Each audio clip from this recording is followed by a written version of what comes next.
So today I have with me Sabrina, who is a recruiter.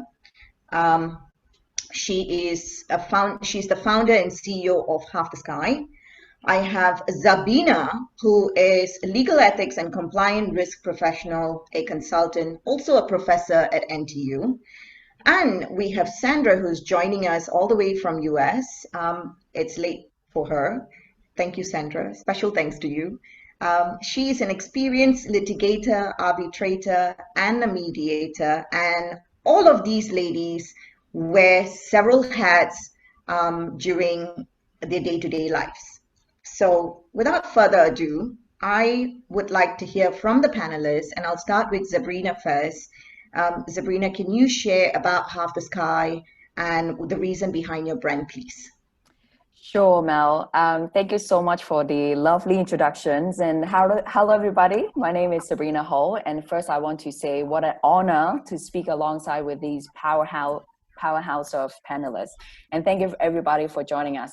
So I've been in the recruitment industry for close to 15 years now, and I'm also the founder and CEO of Half the Sky, a career platform for diverse talent. So at Half the Sky, we connect female professionals to better jobs with equal opportunity employers. And currently we're working with companies like Credit Suisse, IBM, Cisco, DuPont, and many more companies. So I launched Half the Sky in 2019. And then I wanted to create something like a LinkedIn for women, where we can easily find transparent and trusted information on the best companies that cater to different life stages we're all in. And information like flexible working arrangement, maternity leave, equal pay, and mentorship. So women then can use this information to research companies and find jobs that better support their own career goals. And our mission is to play our part to level the playing field for women at work. Thank you, Sabrina. So we met at a amazing networking event, and we got on like a house on fire, and we spoke about the same language. And unlike other conversations, we were talking about technology and how to create different platforms and stuff like that. And we've been friends ever since. So now I'm moving on to Sandra. Sandra, your career transitions and the story behind it is so fascinating. And I want to hear from you if you care to share more, please. Thank you, Mel. Well, first of all, let me say it's a pleasure to speak to you all today. My journey did take a few turns, I would say, from technology to law and back again, in a sense. I spent 16 years in the computer field before transitioning to law. I began my career as a computer programmer, and I worked my way up to become a senior computer scientist, where I led a large team of programmers. While working in the computer field, I worked during the day and I went to the university at night. I completed my bachelor's degree in computer science while working at night, and I'm inquisitive by nature, and so I found myself compelled to further my education in the evening. I worked towards a master's degree in electrical engineering. I took coursework for that. And then I moved into a master's of business administration and completed an MBA program in the evening. And I then found myself always being drawn to law. And I was still working in the computer field at that time. And from the time I was very young, I was very interested in the practice of law, but I frankly couldn't go full time because I was working and had a young child. So all of my education was basically done in the evening with the exception of 1 year. So I found a well-respected law school where I could work and during the day, go to school in the evening. And once again, I was back at school at night. After that was over, I became an attorney practicing law, which was very exciting. That's now 23 years ago. At Duane Morris, I started out, learning how to litigate disputes. And after a few years, I really wanted to combine my work in the technology space with the practice of law. It wasn't available at my firm, so I looked for opportunities through networking and at bar associations and technology-focused organizations. That led me to leadership opportunities where I chaired what was then called comically now a cyberspace committee, and moved into other leadership positions. I became involved in the International Technology Law Association and worked my way up there to become president of the organization. And of course, those opportunities led me to speaking opportunities around the world, as well as excuse me, I thought I lost you there, led me to speaking opportunities around the world, and courts then took notices, and judges in the federal court and the state court in my region appointed me to become special master and expert, where I would hold hearings and make recommendations to the court on how to decide issues. And then that experience led me to an arbitration and mediation practice where I became a neutral for AAA for over 10 years now. I'm also involved with the international arm, ICDR, as well as CPR, and I began to hear traditional business disputes, tech and IP disputes, and then that led me to the Chartered Institute of Arbitrators, where I became a fellow, which led to a board position, and now I'm chair of the North America branch of the Chartered Institute of Arbitrators. Sorry, I really want to hear all of that, but can we save some of it for a bit later? Absolutely, I was just wrapping. Thank you. Thank you, because I know that your journey is amazing and there's just a lot that we want to hear from you, but I think I don't want you to give it all away at the beginning itself. Zabina, hi, and you yourself have gone through quite a similar journey, and I think that's really why we all came together, because there's just been so many different journeys that each of us have taken. Could you share a little bit more about your journey as a lawyer and a legal counsel before you became a professor? Of course. Thank you, Mel. Morning, everyone. Good evening, everyone, for those in different time zones. So I'm going to keep it very, very short and save the rest for later, as Mel has advised. I am a corporate lawyer. I've practiced in the US, both in Arizona and in New York, also in India. I've been in Singapore since 2005, primarily doing ethics and compliance for both the US-based healthcare company or life sciences company, and then for a UK-based company. And then, of course, I've moved now to teaching. So I want to talk about the cross-section of technology and my careers a little bit before we move on. And really, my first encounter with it was when I moved back to New York in 2000 and started working for a .com. And in that era, .coms was the hot buzzing technology-based business model. I was their general counsel. I had a lot of media background experience, but not really enough on the technology side. And that was really the first time that I decided that I had no option but to learn, and learn very, very quickly. And really, at the end of the day, hopefully that's a theme we're going to be talking about for the rest of the time that we have together. Now with my teaching, I am teaching a lot around ethical leadership. I teach around corporate governance, corporate social responsibility. But what I'm also doing now is learning a lot about technology on a couple of different levels.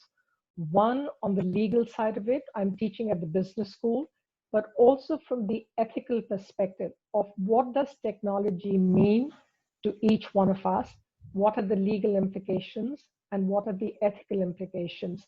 And therefore, for me, this topic becomes completely relevant, maybe not so much from an operational perspective, but from a very important leadership perspective of what is legality and what's the ethics of it. So thank you. Unmuted myself. Thank you, Zabina. So before we jump into the actual crux of the matter, I've got a poll question for our audience. We've got people joining us from so many places today, and it will be interesting to see how they fare with this question. So Neil, if you're there, could you host up the first poll question, please? Thank you.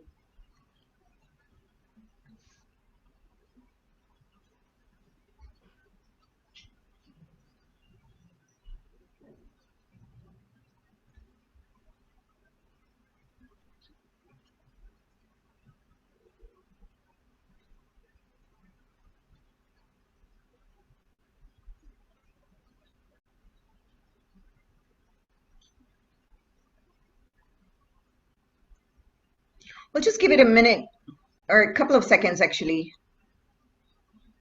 We're already seeing where this is going, right?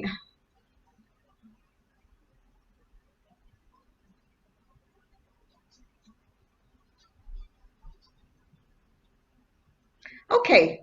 I'm not sure if the panelists can actually view. Can all of you see this? Yes. Right. So the question was, how savvy are you with tech skills? And 71% of our audience said I could be better. We only had 17% who said very little, and about 12%, which is, similar numbers, who said they were pretty good. Now, this is no surprise, and from the SECs, we do a lot of surveys, and we've been doing this for the last couple of years. Every time we're handling some sort of legal tech sort of conversation, we are always asking this question. And over the years, we've not seen a lot of change, right? That brings me to Zabina's next question, actually. Zabina, do you think there is actually, as an educator, right? This is the reason why I'm asking you this question. Do you think there is a difference between how we digest technology knowledge, and so that's your first question. And also, how do you think we can quickly pick up some skills? You're muted, my dear.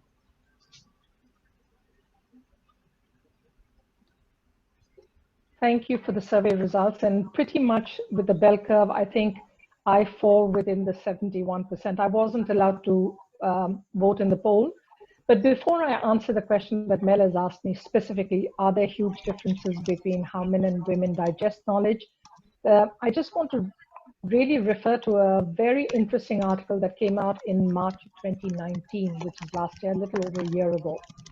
The focus of the discussion was about talent shortage in technology, in business generally, where CIOs and other business leaders had said that recruitment of technology professionals, so really talent acquisition in that area, or the lack of talent, was impacting their IT modernization efforts.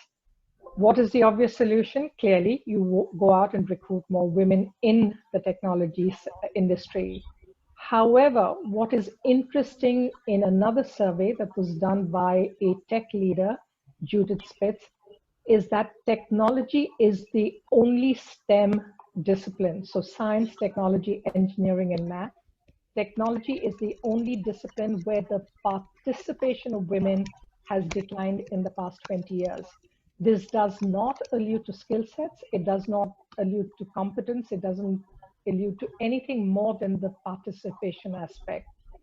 What's interesting also for all of us on this panel, men and women, the participants, to understand, is that the shortage of tech professionals is not the only reason that companies or women should be really getting very savvy with technology. There is also research that shows, and Morgan Stanley has done a great job of doing that, that a lack of women in technology can actually lead to a decrease in performance and profits, thereby impacting the triple bottom line. So while it may be possible that there are differences between how men and women digest knowledge, I don't think necessarily it's a good or a bad thing. It would be differences in any two individuals. What is interesting is the number of women participating in technology academia has declined, and I think that that's what we need to correct. In terms of how do you hone your skills to be able to do that, I think it is fairly straightforward in a lot of ways. And again, I confess that I fall within the 71% bracket where I could do better. I think really at the end of the day, it's assuming that this is now here to stay. It could be, Mel, you want me to talk about how we approach the learning now, or you want me to put pause on it and talk about it a little later? Why don't we take a little pause, because I also want to check in with Sabrina, because she's recently appeared in the media, in lots of magazines. She's quite a little bit of a celebrity,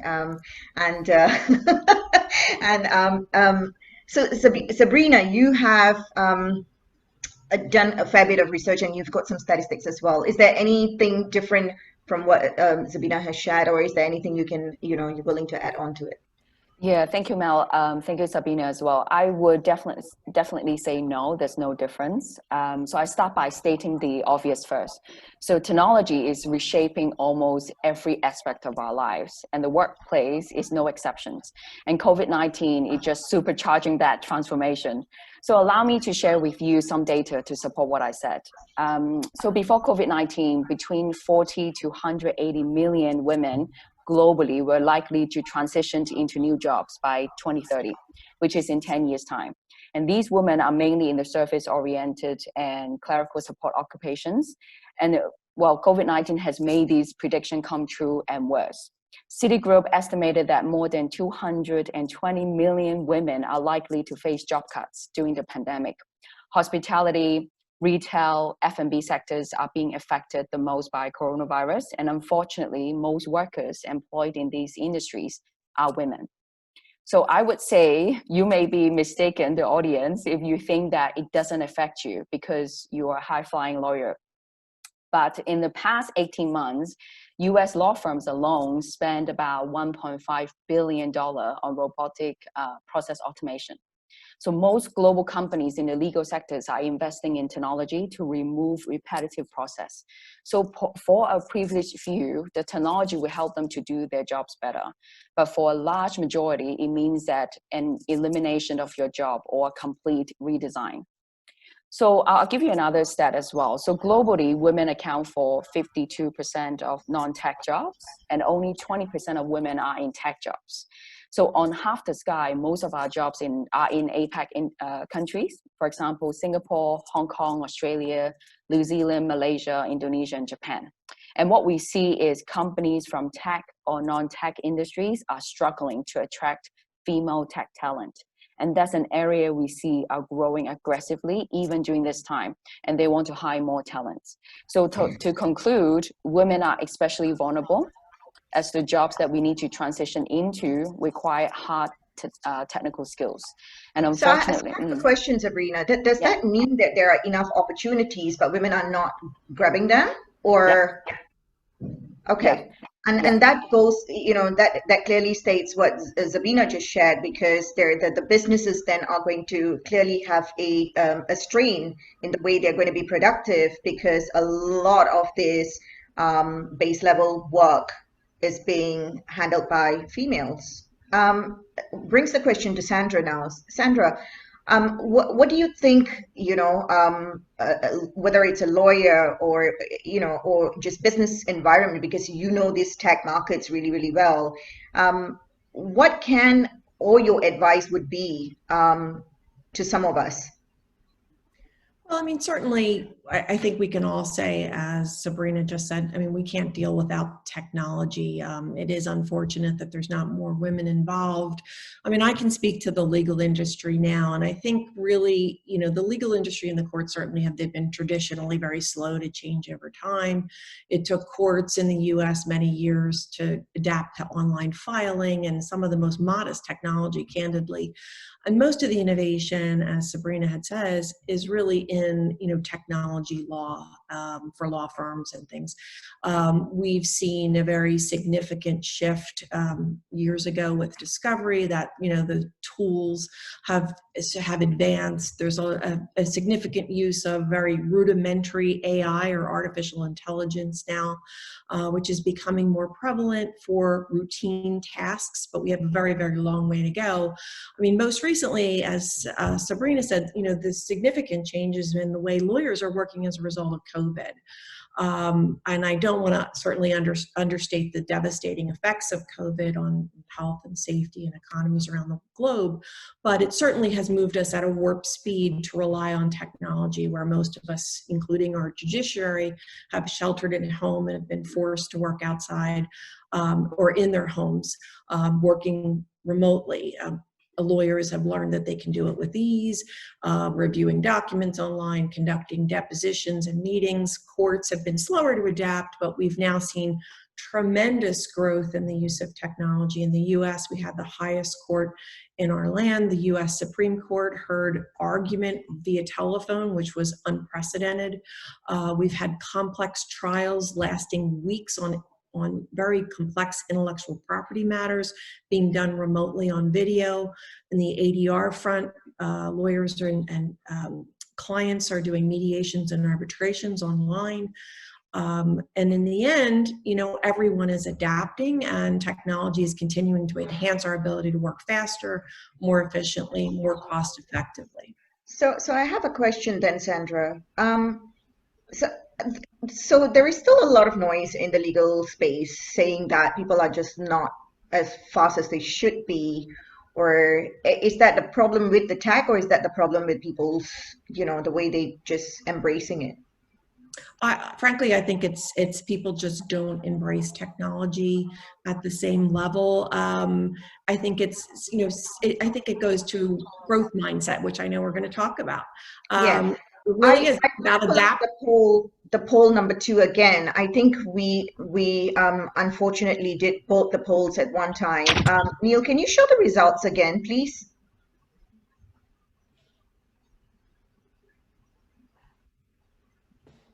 I'm not sure if we lost the poll results, but let's see if we still have the poll results. Neil, are you there? Yes, I'm here. I'm currently trying to pull this up, but there's no way for me to show.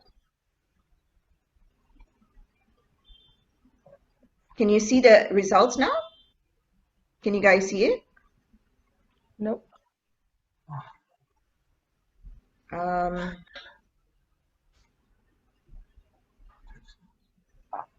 Okay, can we see it now? Yes. Yeah, okay, good. So the second question was, why is there a challenge to pick up on technology skills? And that's what I was actually asking Sandra earlier as well. I mean, there are lots of people who are, falling within, no time, no confidence, don't know where to start, pretty much all of the above. And I'm still really, really happy to see 26% of our crowd have said, I love tech and I'm learning about it all the time. That is yay. That's a big yay to us. Because in the past, we had something like maybe 5 or 10% from the crowd that would say, I love tech. At least that has improved. But also a lot of people are still, on the fence of, I don't know where to start. I have no time. And clearly that is actually, I would hate to say that it's a poor excuse. But now this brings me back to Zabina's question. Sabina, we were sharing about how quickly can people actually learn, from where they can learn and things like that. Would you care to share a bit more on that findings, please? Of course. And for those I'm sharing with, I do not fall into the 26% bucket of I love technology and I learn all the time. So I'm with you and I feel your pain. So how I've actually broken this down, which I think works very effectively for all of us in simplifying it, I would create 3 circles like a dartboard. The inner circle is my circle of control. What is the technology that is important for me as an individual? What is that technology which is going to empower me? The second circle then moves on to what is important for me and my team. I'm going to give you examples in a minute or so. So what is needed for me to streamline the workload of my team members if I have any? How do I reduce bandwidth? How do I maximize time? And then the third circle, the outer one, is your circle of influence and concern. What is the technology that is important to your client? Are you an in-house lawyer? Are you with a law firm? What are the things that you need? Where is the, not becoming a technology lawyer, but becoming a lawyer who is technology savvy. And for me, those are 2 different things completely. Then I move on to saying, I'm going to give you an example on the individual front. And please recognize that everything with technology, and especially when I talk later about the ethics of it, becomes a double-edged sword. So for example, now we're seeing an increase in smart home technology, right? Interconnected locks, speakers, thermostats, lights, cameras, devices, all to remotely manage home while you're at work or on vacation. However, we've also seen that internet connected devices are being used to monitor and control, right? We all are aware of that. And that's an invasion of your privacy. So until you understand the technology that goes behind that, it's very, very hard to be able to preempt the negative side of it. Again, we look at things like technology turns air conditioners off, or code numbers for your doors when you have digital locks. Unfortunately, this is being used to abuse women, because women, again, are probably the highest victims of smart enabled home technology. So learning for me becomes on 3 folds. One is the operational side, the second is the legal side, and third is the actual ethical use of how you're using that technology. So once that interlinks, how do you get to where you want to be? And I'm going to give you very simple solutions because, again, time is an issue, money is an issue, bandwidth is an issue. YouTube videos, take every step as a bite size, and I say BYTE, so punning on the word, bite size increments. YouTube videos, webinars like you're attending today just to get ideas. Your in-house IT teams if you're working for as an in-house counsel. Singapore government is giving a lot of grants. You can use your skills future credits if you're Singaporean or PR. Mentoring, if you have someone, get them to mentor you. Or if you can, once you start on your journey, start mentoring someone in your team because that gets you to learn much quicker. Swapping expertise with friends and family members. I know it sounds dwarky, but sometimes we learn from kids around us, our nieces, nephews, etc. And then volunteer to speak. So there are very simple tools. If you do it with one step at a time, I think it becomes that much more palatable and really recognizing what's important for me, what's important for my team, and what's important for the company. I'll stop there, Mel. Thank you. Thank you, Zabina. Sandra, now, the courts are moving so fiercely into a lot of tech space, the arbitration or mediation, even litigation. Can you share a little bit more about that? I know in Singapore, we are all, starting to do a lot of innovation in that space. People are, whether or not they're having challenges, they are readily picking up the skills, at least here. In your experience, can you share a bit more? Well, yes, Mel, thank you. I did already share a little bit about what the courts were doing, as I mentioned, with our courts doing arguments and trials and ADR and things. So if it's okay with you, I'd like to talk a little bit more about just how women can get more involved in the growth mindset and adapting to technology, if that's Sure. okay, Mel. Absolutely. So yes, I think one of the biggest things that I would suggest is really being inquisitive. It's certainly something that served me well in life. I think we all have some level of fear of the change and things that are unknown. And I found if I focus on change and how difficult that may be, it may cause me to avoid challenges and new experiences. But if I try to reframe that into something that looks more like an opportunity and I shift my perspective a bit, and when I see something new that I don't understand, I might take the time to learn about it. It could be simple as watching a video, reading an article. If it piques my interest, I may look further and deeper into it. And so I try to look at these things as not a challenge, but an adventure. And that helps push me forward to something exciting and new. So I would recommend for everybody who's interested in these kinds of things to, appreciate your strengths and work on to improve whatever weaknesses you may have. Be inspired by others' successes and seek mentors and sponsors, not just one, but many. You can have mentors and sponsors more than one. Certainly not necessary to just limit yourself. The practice of law, as we've been talking about, is evolving, as is technology. And I think we just have to be flexible and adaptable as we move forward. There really are so many opportunities for women. Thank you, Sandra. That was beautifully said. Sabrina, it brings me to a question now that Sandra has talked about opportunities. You've met some really, really cool female leaders out there, even male leaders. What were some of these attributes that was a learning journey for you? Perhaps you could share with the audiences a bit more on that. Sure. Thank you so much, Mel and Sandra. So I'm very fortunate to meet a lot of inspiring leaders, especially female leaders through Half the Sky. And I just want to highlight 3 skills I hear very often from them. Number 1 is empathy. So some people may see empathy as a weakness, but one thing I want to share, there's no research so far that shows being compassionate and having empathy doesn't make a good leader. And in fact, many female leaders master the ability of being empathetic compared to their male counterparts. And as organizations become more complex, and especially in times like this, I think it's important for a leader to have an innate ability to show understanding to their team. Leading with empathy is crucial in gaining employee loyalty and retention. create better teamwork, creativity, and more workplace harmony. So I think as women, we all should embrace our natural strength, which is empathy.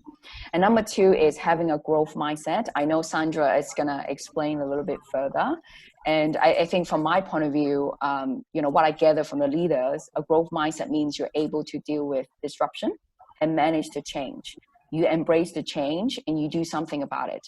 So one example I want to give is when I was interviewing the youngest CEO at Mercer for one of our Women in Leadership interview series. She said to me, change is inevitable and be comfortable with being uncomfortable. So you must be comfortable with not knowing everything about everything. So we need to educate ourselves in order to stay relevant in the workforce. We need to stay educated and grow as we progress forward in any whatever fields that we're in. And the last one is master effective communication. So the leader I spoke to, they own their voice. They stand up and speak out when needed. And you may ask, how can we do that? I would say, think first. Formulate your thoughts so that you can have clarity of your thoughts, which will give you the confidence to be able to speak with substance and backup. And one thing I've noticed actually from female leaders is that they don't claim to be the most gifted. They're very humble or even the most experienced, but their real gift comes from their ability to open doors and develop influence and ultimately get things done. So yeah, these are the skills that I hear quite often from the leaders I spoke to. So this I've heard many times before, to really speak up, and this seems to be an issue with women generally. Either you are too aggressive or you don't speak at all. So, we need to find a little balance. I'm going to actually get the audiences to try and ask them questions. The panelists are happy to pick up any questions that you may have for them. So please go ahead and send them over. You can use the Q&A feature to send any sort of questions. And while we are waiting for some questions to come through, it's interestingly that Sabrina shared about the fact that, if you need to make some changes, you need to voice out. And this reminds me of something that happened to me when I was a little kid after school, joining a certain company. And when I got there, it was a shipping company. And this was a long, long time ago. And they didn't have computers. They only had typewriters.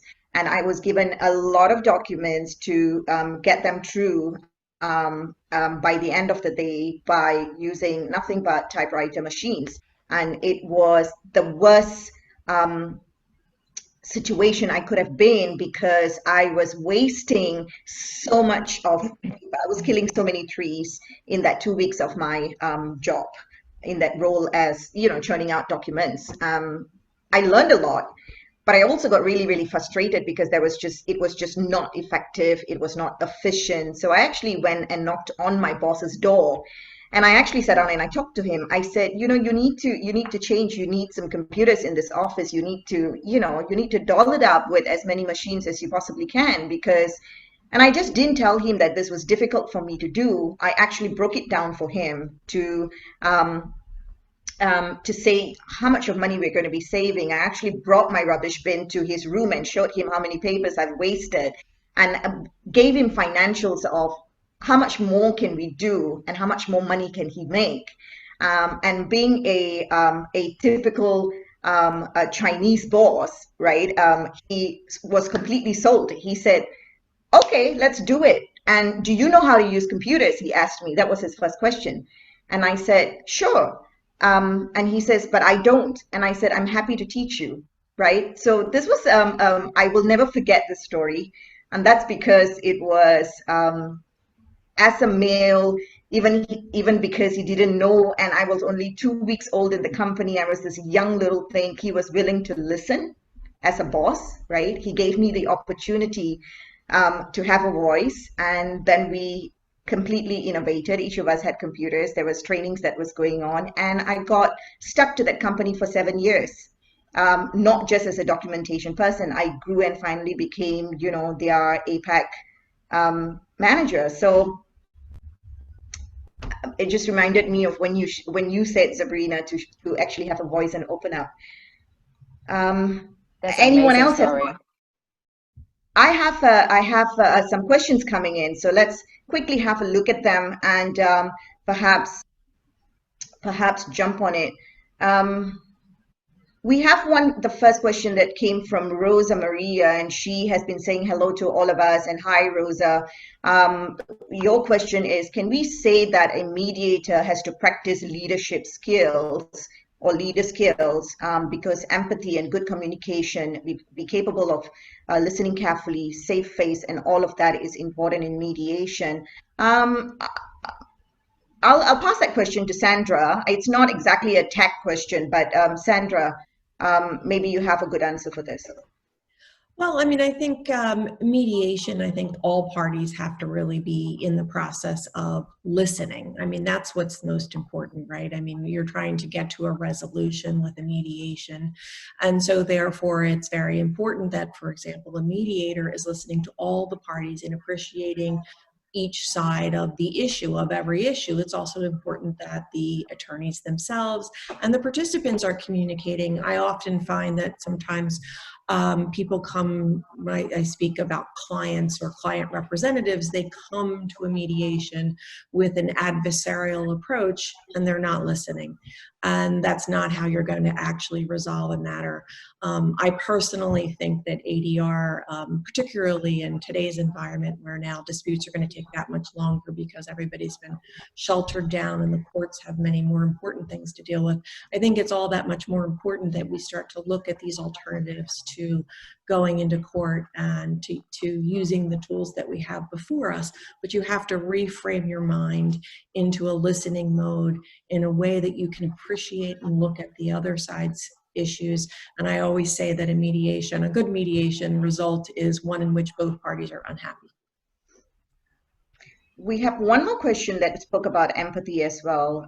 So it's interesting that, everybody, despite the tech space and, being lawyers, they are really keen to understand the importance of empathy. Zabina, this is your area of expertise. Do you have anything else to add on? Did you say Sabrina or Sabina? Zabina. Sabina. Okay, that's me. Sorry. So you're talking about empathy. Yeah. Empathy. And so what I want to build into the empathy is also a little bit on how do you get success? Because I think I saw a question pop up saying, what's the how? The empathy is very, very much tied in for me, one, as an intuitive aspect, but also if you understand the technology and the impact that it has, right? So the ethical consideration for me becomes a critical factor. And I'm going to weave in an answer, which I think is to a question that just came up on the screen, which is, how do you get there? I'm going back into my 3 circles, and I'm going to say in my inner circle, what is important to me, whether I'm working remotely or back in the office. Those would be things like data protection, phishing, cyber attacks, because it's my privacy. It really is a question of how do I value that and how do I protect that. The empathy then comes in because that same aspect is then being applied to my teams, to my clients, to my customers, etc. So how are you working in the context of doing that? There's a couple of examples that I thought would be, do you want to stick to empathy in arbitration, or we're talking, Mel, just broadly, right? Of Yes. how we're interlinking it with technology. Yes. So interestingly enough, there is talk now with more people working remotely. There is AI, artificial intelligence algorithms, which can actually track an employee working from home. How do you feel about that as an employee? How do you feel like that as a manager? Will you agree to doing that? Will you not agree to doing that? So I think for me, all of this links into the very critical aspect of understanding the technology. And I really want to emphasize one more time, we're not talking about all of us becoming technology lawyers. We're talking about the fact that we should be lawyers who are comfortable with navigating technology. And how do you get about it? I think that's another question. I would say, learn the basic. Again, Sandra's given you some tools. I've given you some tools working with that. Also in the context of, and this was an interesting one, right? Because again, there is technology which is related to EEG, which allows artificial intelligence to actually dissect your thoughts. So we've all heard a little bit about sentiment analysis.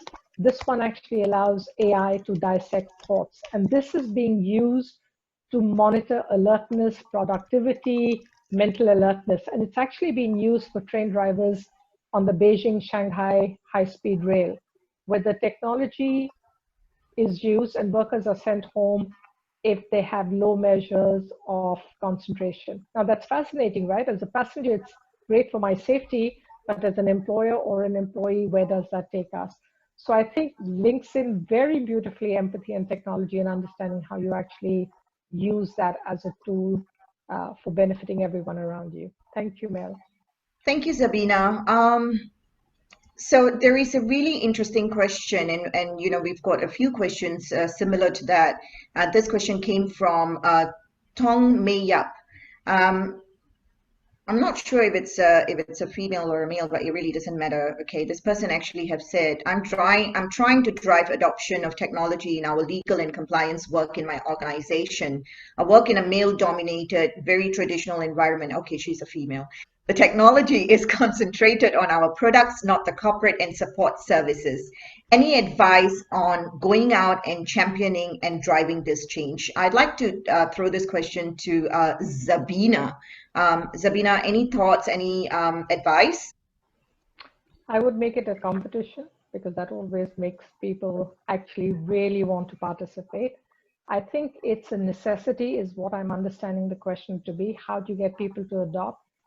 Build teams and get teams to compete against each other. Really, sometimes it's as simple as that. As long as it's not made to be a chore or a time and bandwidth issue, I think that's an easy adaptation that I've seen works really well. Also, I think you need to do a little bit of stakeholder mapping and saying who are the important people who are impacted by this change and why is that change happening. Once you get people to understand what's in it for me, for the I, and for my teams, I think it's easier to actually expand that circle to your client and to why we're doing things in a certain way.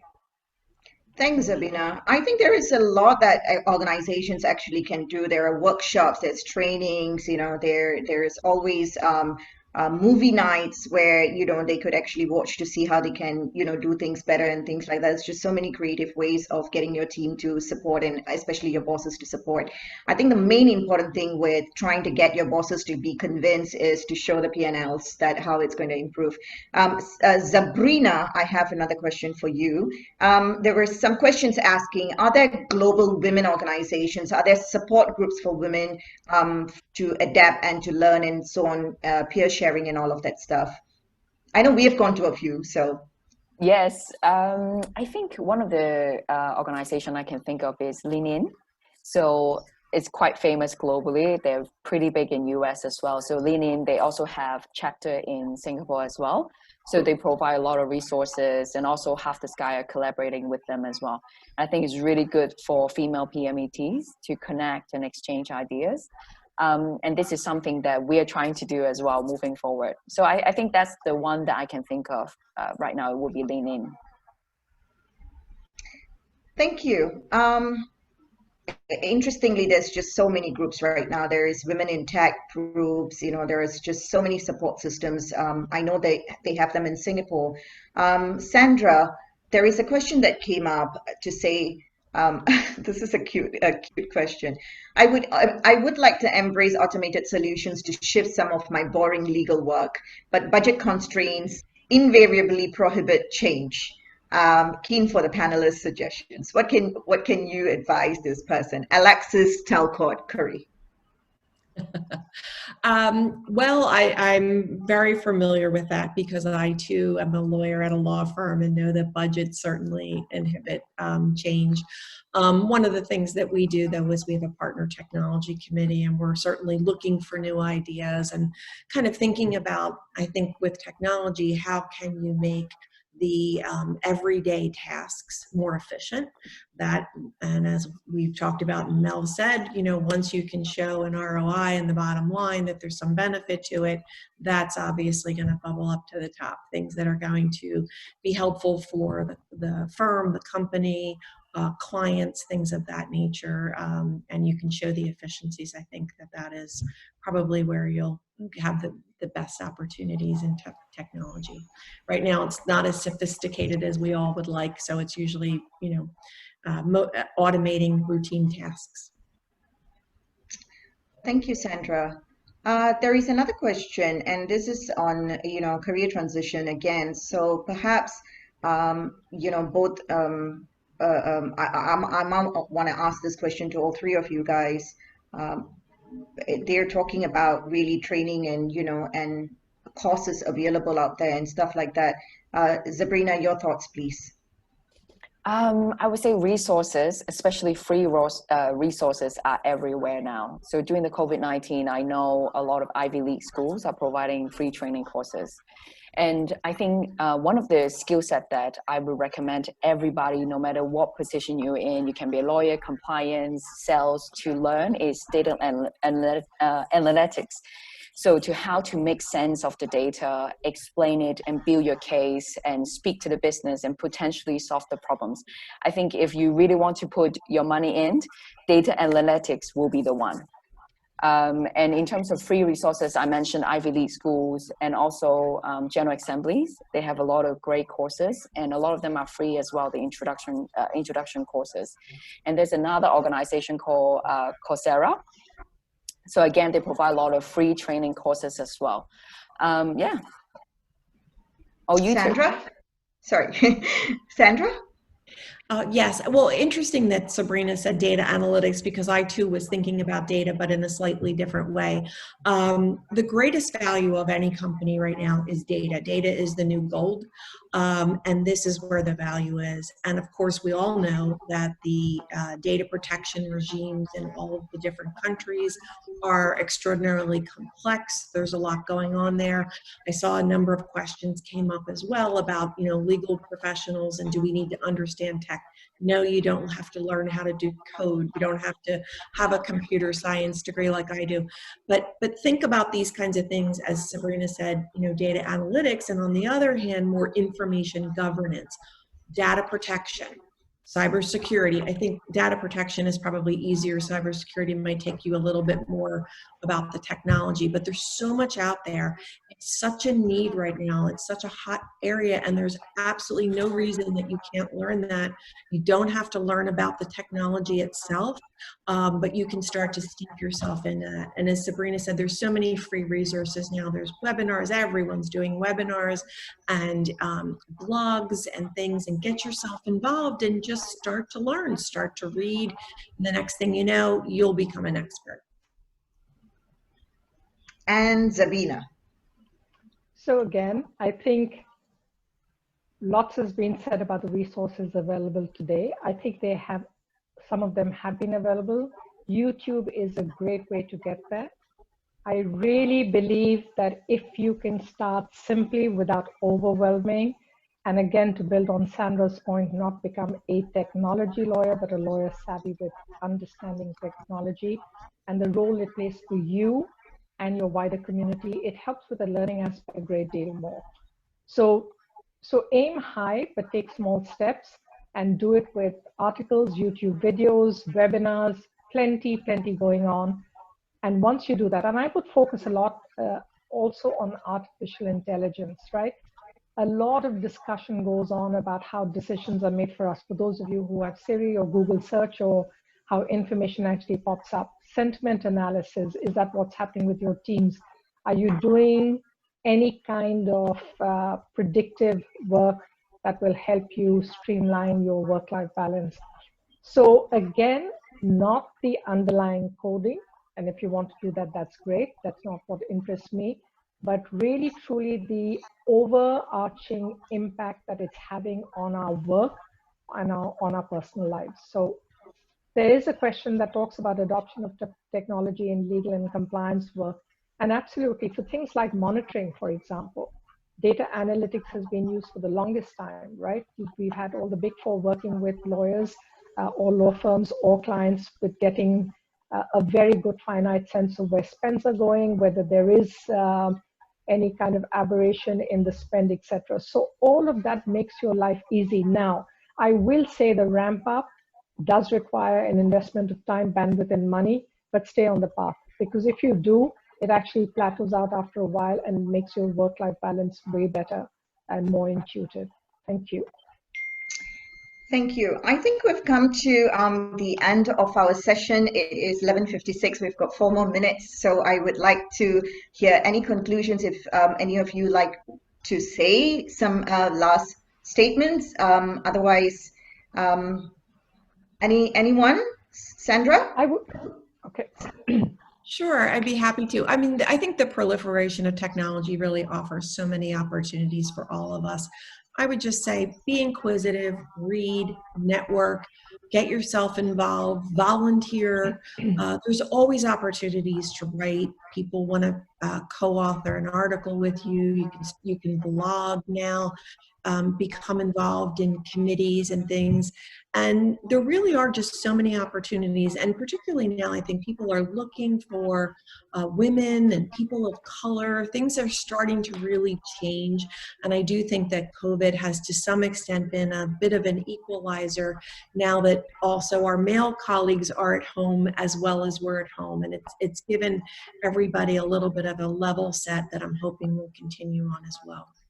Thank you. Zabina, you wanted to say something? I do. I just want to tell everyone, please approach technology as part of your survival kit.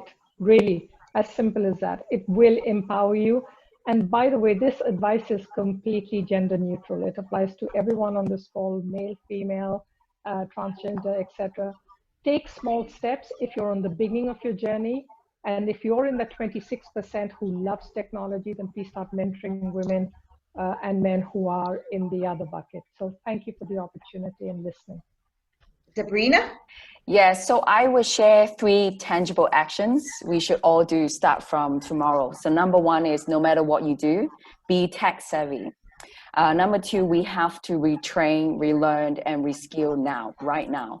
And my final point I want to leave you with, because I think it's extremely important. We women have a voice, and this is the time to use it. The world is undergoing an unprecedented transformation in business, economic affairs, social and cultural structures. And if we want to build a better, fairer, and more equitable world post-COVID, we as women have to stand up and speak out and not just ask for change softly and quietly, but to demand change so that we can reshape the practices and structures of the past. And I also think that we should not tolerate gender biases anymore in the workplace or glass ceiling of any kind, or the fact that many women across all sectors are paid less than men for doing the same job. So if we are not able to do that, we'll consign our children to the same failed structure that got us into this mess in the first place. So that's the final point I want to make.